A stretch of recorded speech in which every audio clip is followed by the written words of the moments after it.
Hi guys, so I have here a student na lagi naka-rubber shoes. So I asked her bakit siya lagi naka-rubber shoes kasi daw wala siyang pambili ng black shoes, no?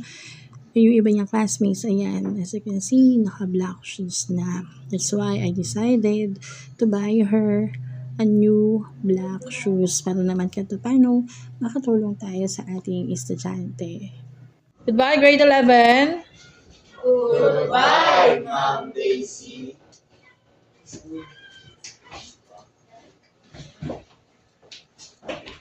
Sabay come here. Samahan mo ako, may bigay ako sa'yo.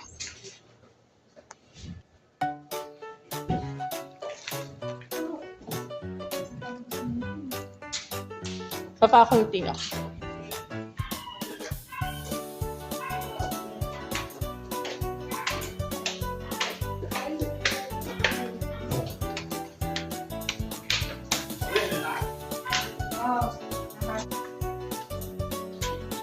Bibigay ako sa'yo.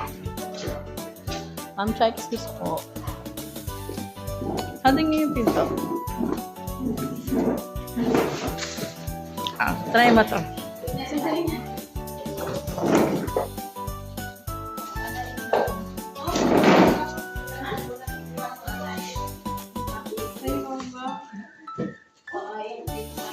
Try mo kasi sa'yo Para hindi ka na naka-rubber shoes. Isa. Close the door mo nga, anak. Yan. Kaya na? Kaya siya? Wow. Ano ba gagamitin ka na? Ay, uwi mo na yan. Mag-rubber shoes ka na ba? Or black shoes na rin? Black shoes na? Okay. Bye. Sige, bumi na kayo. See you tomorrow. Bye.